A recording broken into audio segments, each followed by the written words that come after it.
Hello everyone, it's me, Coffee Stitcher. It is Sunday night. Surprise! It is May the 16th.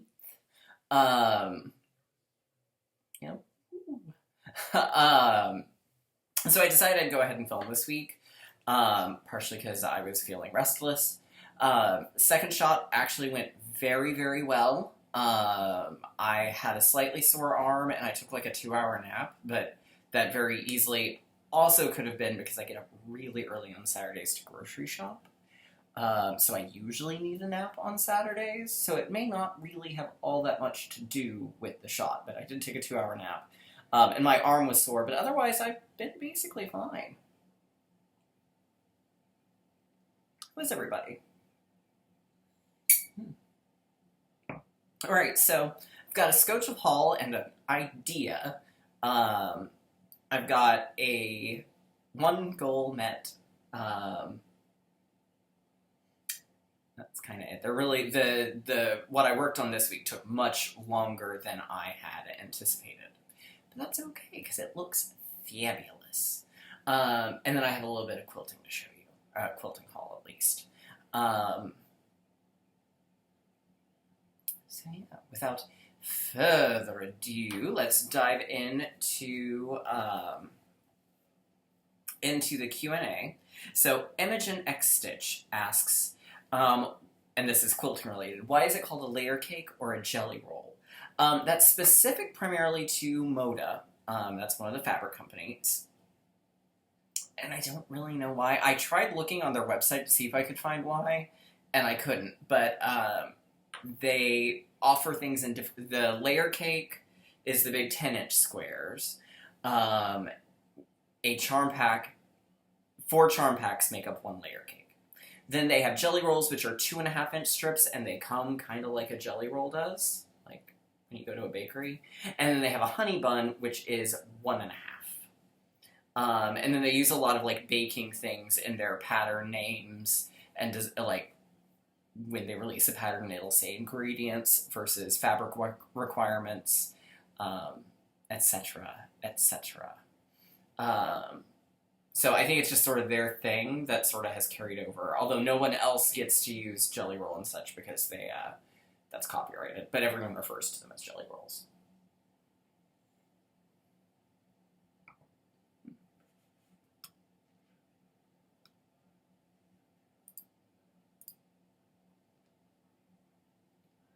Rachel Jukes, or it may just be Rachel with an I in it. If I said it wrong, I'm sorry.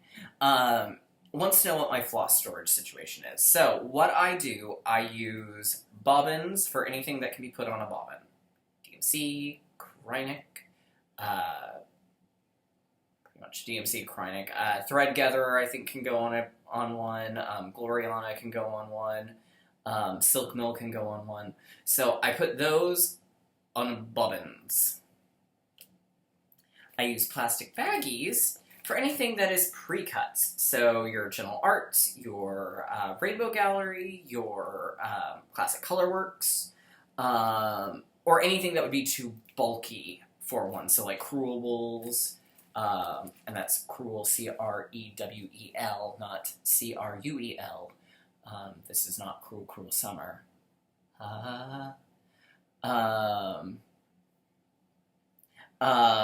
But you do.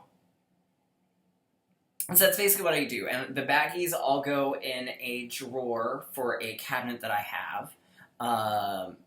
And yeah, I also store my fabric in said cabinet. So half of the top half is flosses, the bottom half is fabrics.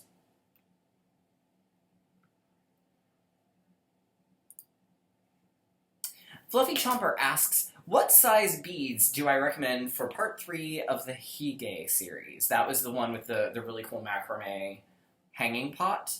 I used just regular seed beads. I think it's 11.0 is what a seed bead is. But just a regular size pack of beads was fine. You could probably use petite beads if you so chose, depending on how big your fabric count is, but I was just fine with regular old beads.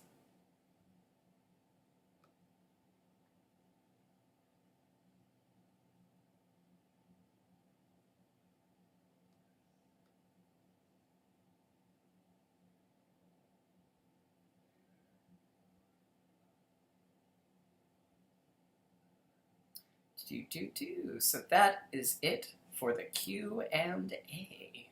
All right, so this week I got a really special gift, late birthday gift, from my friend Bob, who y'all will all know as Zav Stitches. He made me this really cool bag that's got all sorts of spoopy, witchy stuff to it, like skeleton hands and ravens that say nevermore, and it's got a really cool fob on it that, I'm not gonna lie, would also make a very cool earring if I actually still wore earrings. But super cool, and in my colors, which are purple and green.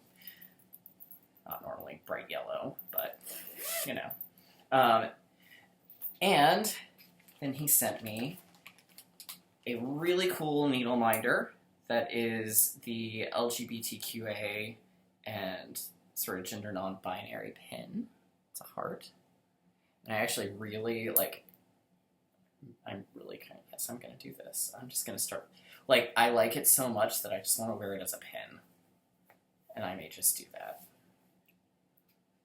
Alright, so then he also sent me this beautiful, beautiful purple floss that he dyed himself.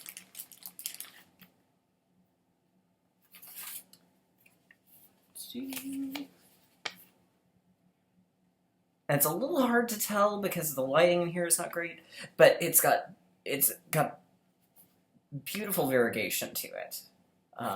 So it's super pretty, and I am super excited to use it. It does not have a name yet, I believe. Boop. Boop. Then he sent me 2 fabrics that he dyed himself. So the first one is on 32 count Belfast, and it's called Willow, and it's a gorgeous green. With sort of a nice, it's a little hard to, it looks a little, it's less, not really stark, but it's a more subtle modeling in person. But it's absolutely gorgeous, and it's perfect. So he's going to dye me a slightly larger piece. And it's perfect for the Setsuma Wizard of Oz style, which I'm really digging so far. But because I plan to use all Aurifil for it, I can't start it just yet. And I couldn't handle it and Little Dove together because the Satsuma Alice is a really dense stitch, and I assume Oz will be too, and the Little Dove Oz is a really big stitch. So I've got a ways to wait on that. And then I got this absolutely freaking gorgeous purple called Texas Wildflower. This is on Lugana, 32 count. And it's so pretty.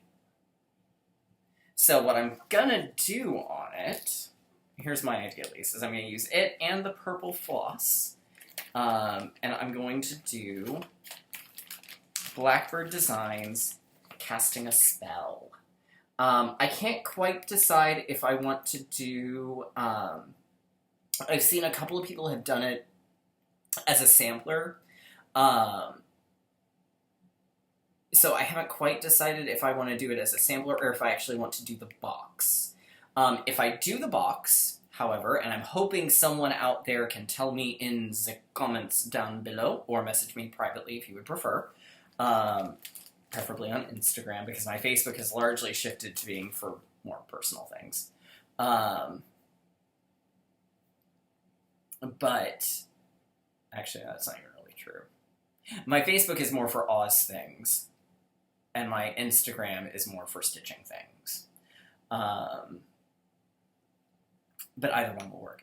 But if anyone knows where I can get a similar box to the one that's called for that's not from Hobby Lobby, because I don't shop at Hobby Lobby. So if somebody knows where I can get one, that would be fantabulous, because that will probably be what really enforces my decision. So if you know, let me know.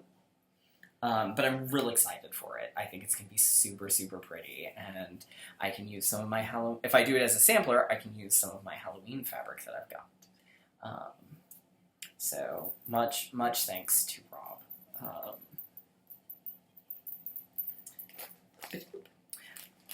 Okay, so what did I work on all week long? Now, I did work on Baba Yaga, but I left it at work because I was thinking I was going to be worse off after this last shot than I actually ended up being. So I thought, I'm not going to be doing my video. I can just leave it at work and not have to worry about trying to remember it on Monday morning. Oops. So I did work on Baba Yaga. I got some good progress in on Baba Yaga. I ended up not going the direction I had planned on Baba Yaga. I'm trying to see how many times I can say Baba Yaga in one short amount of time. Baba Yaga. Baba Yaga. You know, and at some point Baba Yaga stopped sounding like an actual name. But that's okay. Baba Yaga.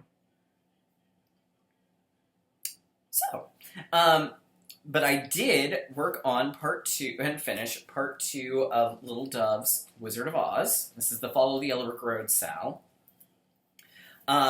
So again, I made some changes to it.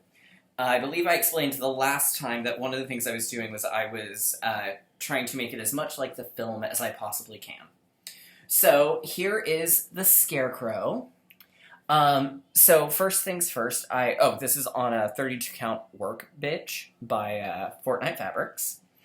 So a couple of things to note. The sunflowers I raised up and I raised the Scarecrow up. I added legs to him. I broke the fence and changed its color. I added corn. I added a pumpkin because in the cut dance part of If I Only Had a Brain, there are pumpkins featured.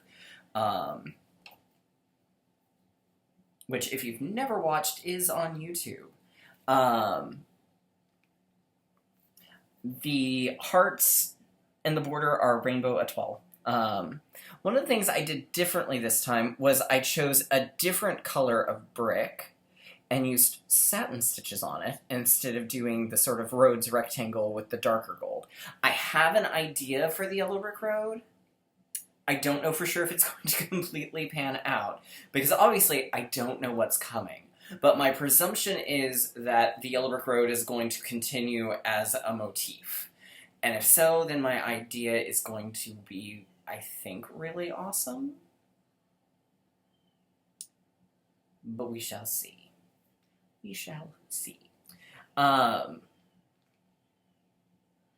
And then I used, it's a little hard to tell, but I used bullion knots for the ears of corn, for the little things, which, let me tell you, they were interesting to do. They're kind of like a French knot. The easiest thing would just be Google it to see how it's done, because it's not something I think I could try to explain. And it's certainly not something I could show you just by holding it up. I don't have enough hands for that. I don't think anybody has enough hands for that, truth be told. You really need a top-down video for that, and I am not equipped for that. But there it is. I thought about adding some flowers in here in French knots, because those are in the cornfield in the film, but I was afraid it might get a little too cluttered. I did use several source photos from, there's a fabulous book, if you're a fan of The Wizard of Oz or filmmaking in general, there's a fabulous book called The Wizardry of Oz. It's almost 20 years old now, but it has a ton of behind-the-scenes, like, here's pictures of the actual set for their references, and, like, blueprints and things like that. It's got great costume images. The Scarecrow's costume, Ray Bolger actually kept. So, and it's now in the Smithsonian. I don't think it's currently on display, but it is in the Smithsonian. Subsequently, we had a really good color picture of it in The Wizardry of Oz, so I was able to match colors pretty closely to the actual one itself.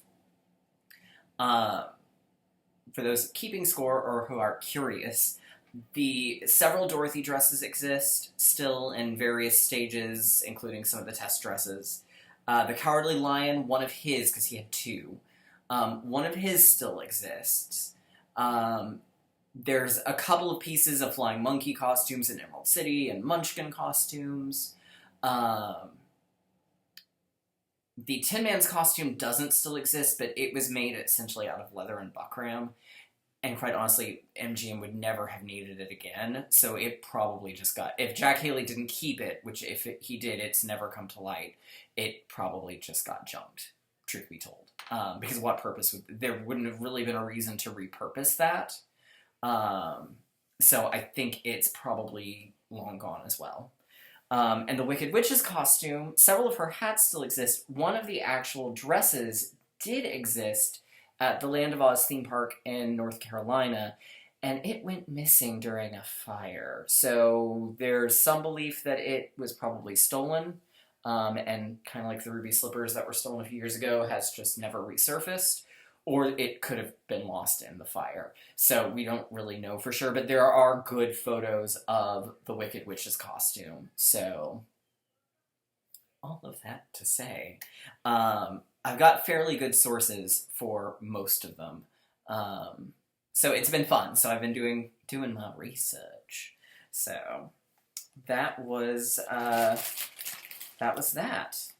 So that was it for what I stitched on this week. I did try to plod along some more on The Way to Happiness, and I still just wasn't feeling it. So it's gone back for the time being. I'll have to replace it with something else, but I don't know why yet. Probably casting the spell. Alright, so that concludes... Pardon my hiccup. That concludes the stitching portion. So if you're not interested in quilting, I will see y'all next week. If you are interested in quilting, stick around, because all it's going to be is haul. Because I started working on the Joyful Stripes quilt and discovered, after I had sewn together probably 30 strip sets, discovered that my tension is off in my machine. So I'm going to have to rip all of that, which is what I will probably do after the video, after I fix the tension on my machine. I'm hoping it's just that the bobbin was not threaded correctly, which would be on me. Or that I've maybe messed something up in the top. But we'll see. Alright, so this is what I got this week. So first, for...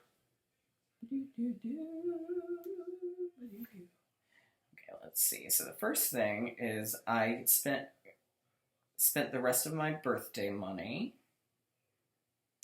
to get the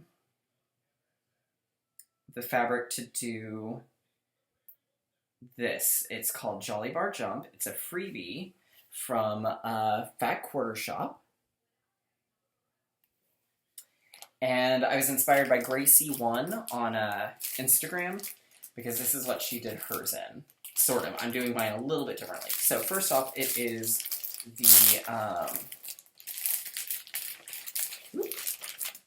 it calls for 2 Jolly Bars, which are 2 charm packs put together. So 2 charm packs together makes 1 Jolly Bar, which is a Fat Quarter exclusive item. So this was designed by Marcia Brady herself. I highly, highly, highly recommend checking it out on online, because it is a very, very, very fabulously, very 1970s print. Like, it just screams the Brady Bunch. That's not what I wanted. There's a thing under here that I was hoping might actually show the line. Or it may just be a pattern. Oh, yeah, it just came with its own quilt pattern. Which is actually kind of cool, too. But it will not be what I'm doing with it, because I think this is going to show it off a little better. So, but it's very, like you can see just from the front, this is very, very 70s fabric and 70s fabric colors. So that makes up the bulk of it. Then I got some white of the Bella Solids from Moda as a charm pack, because it requires 2 charm packs. Actually, not quite. It requires like 2.5 charm packs.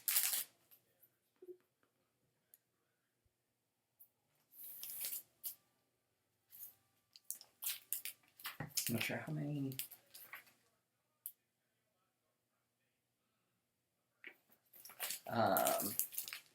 So there will be some left over. And then for the border, I'm going to use this print.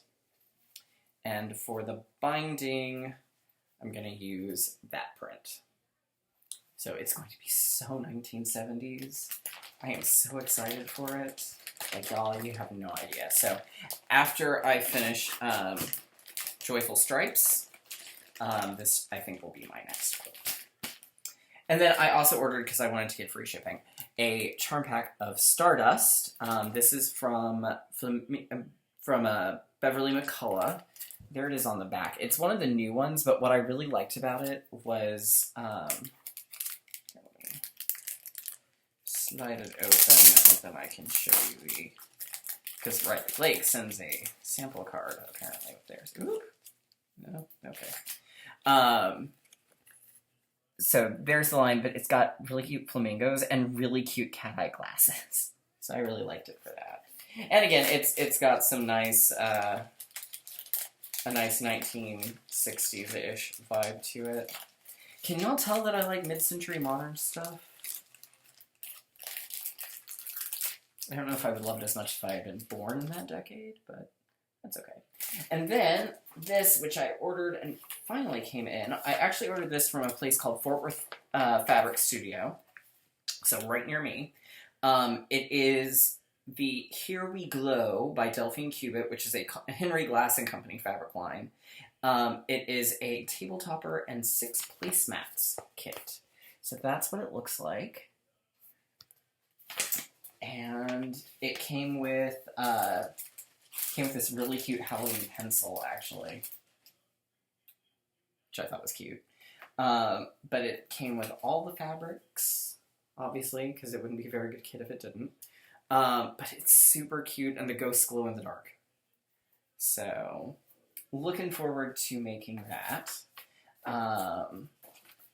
So it took a while for it to get here, not because of anything with the company, but because with all the shipping delays, the fabric line didn't release when they had anticipated.